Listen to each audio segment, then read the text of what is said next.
Shalom, selamat merayakan Paskah. Makna tentang salib adalah pengorbanan Tuhan Yesus Kristus yang rela mati di kayu salib demi menebus dan mengampuni dosa kita.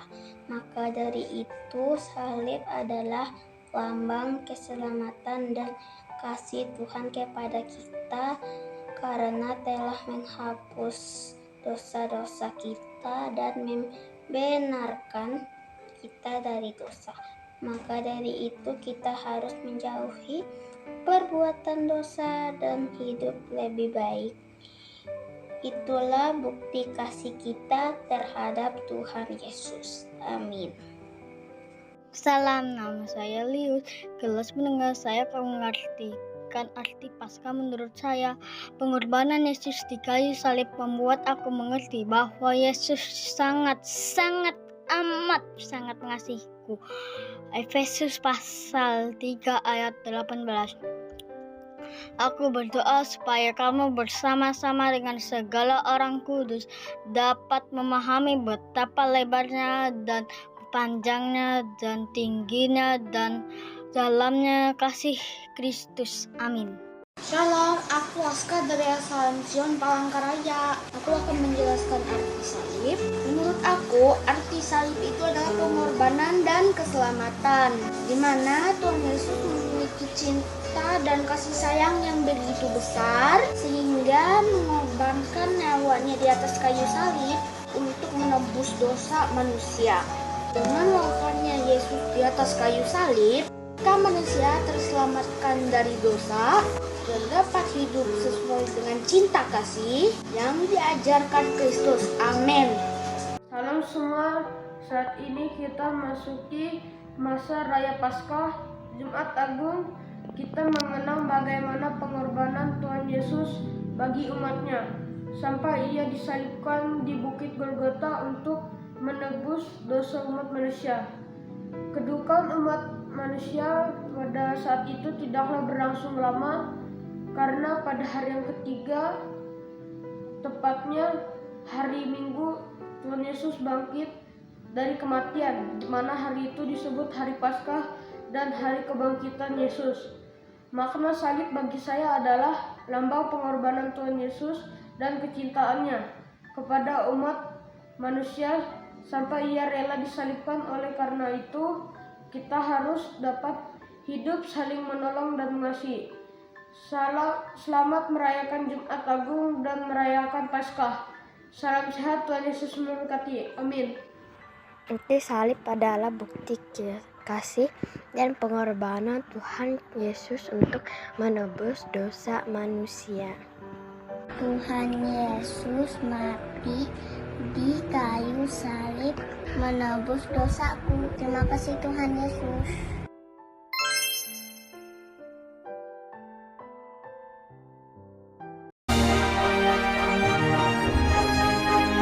Karena Yesus berkata Dia adalah anak Allah, para imam dan ahli Taurat tidak percaya dan ingin Yesus dihukum.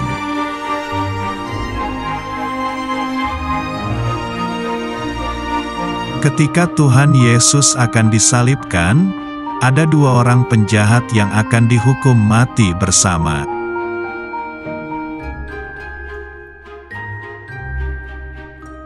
Tuhan Yesus dan dua orang penjahat menggotong kayu salib lalu sampailah mereka di Golgota atau Bukit Tengkorak.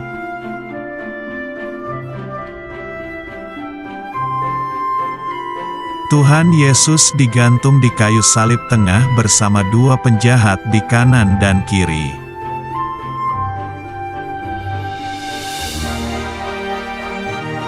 Yesus berkata, "Ya Bapa, ampunilah mereka sebab mereka tidak tahu apa yang mereka perbuat."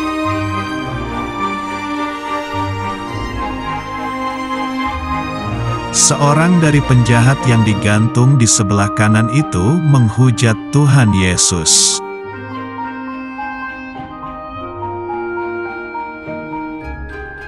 Penjahat itu berkata, "Bukankah engkau adalah Kristus? Selamatkanlah dirimu dan kami."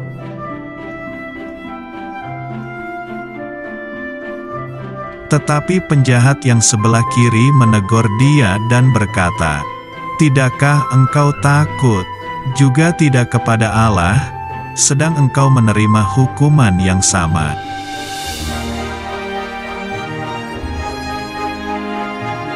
Kita memang selayaknya dihukum, sebab kita menerima balasan yang setimpal dengan perbuatan kita, tetapi orang ini tidak berbuat sesuatu yang salah.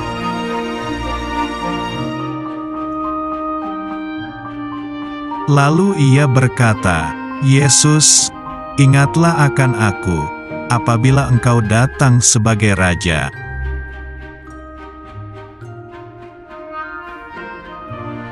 Kata Yesus kepadanya, "Aku berkata kepadamu, sesungguhnya hari ini juga engkau akan ada bersama-sama dengan aku di dalam Firdaus."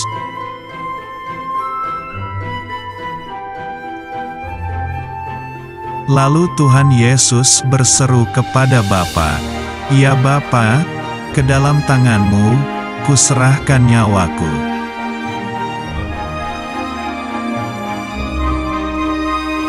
Kemudian sore itu, Tuhan Yesus dan kedua penjahat itu akhirnya mati disalibkan.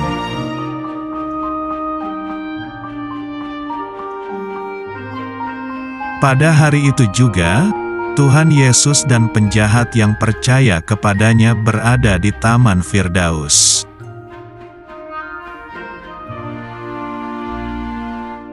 Firman Tuhan, "Dan apabila aku telah pergi ke situ dan telah menyediakan tempat bagimu, aku akan datang kembali dan membawa kamu ke tempatku, supaya di tempat di mana aku berada, kamu pun berada."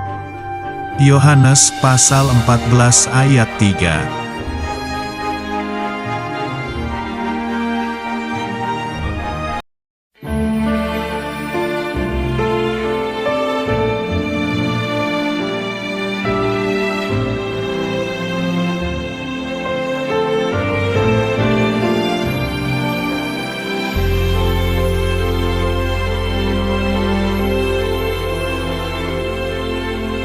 Hanya Kau Tuhan di hidupku,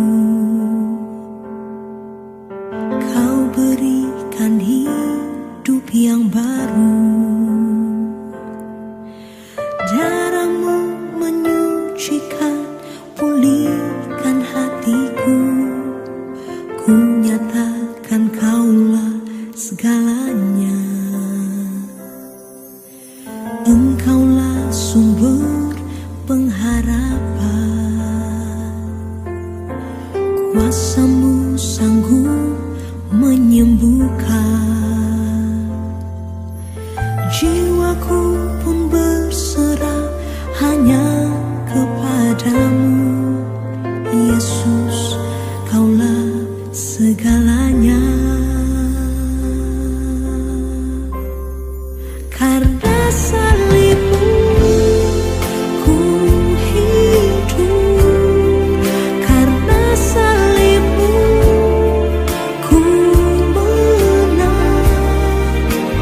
Engkau yang berkuasa, sanggup untuk melakukan mujizat-Mu di hidupku.